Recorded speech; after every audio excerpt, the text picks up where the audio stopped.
Hello guys, once again welcome to our YouTube channel. Last video हमने class 10th की chemical reactions and equations जो chemistry का first chapter है इसके question number 8 तक solution देख लिया था। इस वीडियो में हम आगे कंटिन्यू करेंगे। क्वेश्चन नंबर 9 है ऊष्माक्षेपी और ऊष्माशोषी अभिक्रिया का क्या अर्थ है। मीन्स हमें उसकी डेफिनेशन देनी है विद एग्जाम्पल। तो देखिए, इसमें आपको ऊष्माक्षेपी जिसे एक्सोथर्मिक इंग्लिश में बोलते हैं और एंडोथर्मिक ऊष्माशोषी को बोलते हैं, उनके नेम से क्लियर हो जाएगा। एक्सोथर्मिक यानी जिसमें हीट जो होती है वो एग्जिट होती है, और ऊष्माशोषी जिसमें हम इन्वॉल्व होती है हीट, यानी जिस रिएक्शन को कराने के लिए हमें हीट देनी होती है। हीट देने से वो अभिक्रिया जो है वो कंप्लीट होती है, उसे हम ऊष्माशोषी अभिक्रिया बोलते हैं। ऊष्माक्षेपी अभिक्रिया जिसमें हीट प्रोड्यूस होती है, मतलब रिएक्शन होने के बाद हीट निकलती है या उत्सर्जित होती है, उसे हम ऊष्माक्षेपी अभिक्रिया बोलते हैं। तो मैं यहाँ पे इनकी डेफिनेशन लिखती हूँ। देखिए, यहाँ पे मैंने इनकी डेफिनेशंस लिख दी हैं। ऊष्माक्षेपी अभिक्रिया एक्सोथर्मिक रिएक्शन, तो क्या डेफिनेशन होगी। ऐसी अभिक्रियाएं वो रिएक्शंस जिनमें ऊर्जा का, ऊष्मा भी आप लिख सकते हैं, उत्सर्जन होता है, यानी जो ऊष्मा होती है वो निकलती है, ऊष्माक्षेपी अभिक्रिया कहलाती है। एक्सोथर्मिक रिएक्शन कौन सी कहलाती है, जिसमें जो हीट होती है वो एग्जिट होती है। यहाँ से आपको क्लियर हो जाएगा, जिसमें हीट निकलती है उसको हम ऊष्माक्षेपी यानी एक्सोथर्मिक रिएक्शन बोलते हैं। इसका ये एग्जाम्पल हो जाएगा कैल्शियम ऑक्साइड प्लस जल गिव्स कैल्शियम हाइड्रोक्साइड CaOH2। जब बिना बुझे हुए चूने की रिएक्शन जल से कराते हैं तो बुझा हुआ चूना प्लस हीट निकलती है।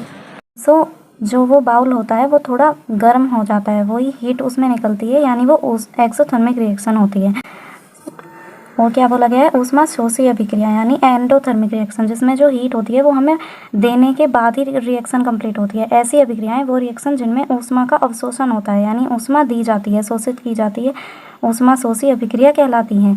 CaCO3 कैल्शियम कार्बोनेट, इसे जब हम हीट प्रोवाइड करेंगे तो CaO calcium oxide plus carbon dioxide, ये आप इसका एग्जाम्पल लिख सकते हैं। तो ऊष्माक्षेपी अभिक्रिया, एक्सोथर्मिक रिएक्शन और एंडोथर्मिक रिएक्शन के एग्जाम्पल्स आप ये लिख सकते हैं, और डेफिनेशन यहाँ से आपको क्लियर हो गई होगी।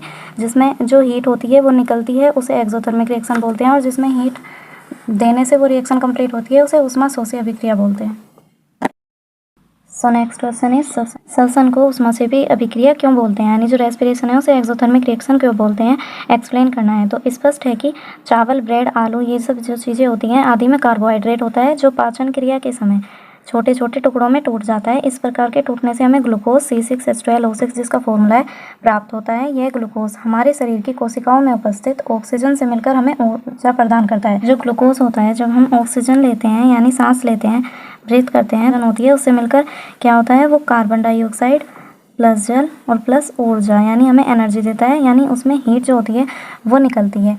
जब हम खाना खाते हैं कभी कभी आपने देखा होगा पसीना आता रहता है, यानी जो हीट है वो निकलती रहती है। तो ये किसका एग्जाम्पल हो गया, ये इसी का है, ऊष्माक्षेपी अभिक्रिया। एक्सोथर्मिक रिएक्शन वही तो थी जिसमें हमें ऊष्मा निकलती थी, तो इसमें भी जब हम ग्लूकोज है वो ऑक्सीजन से रिएक्ट करता है हमारे शरीर में, तो कार्बन डाइऑक्साइड प्लस जल और प्लस ऊर्जा, एनर्जी और हीट निकलती है। तो इसे आप ऐसे लिख के एक्सप्लेन कर सकते हैं। इस वीडियो में हमने क्वेश्चन नंबर 9 और क्वेश्चन नंबर 10 कंप्लीट कर लिए हैं।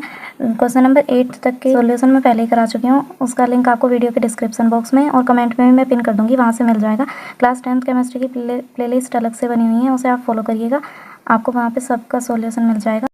कमेंट में जरूर शेयर करिएगा आपको वीडियो कैसी लगी, आई मीन क्वेश्चन समझ आए या नहीं। And if you like this video then please share with your friends और classmate. Thanks for watching, see you in the next video, till then bye bye.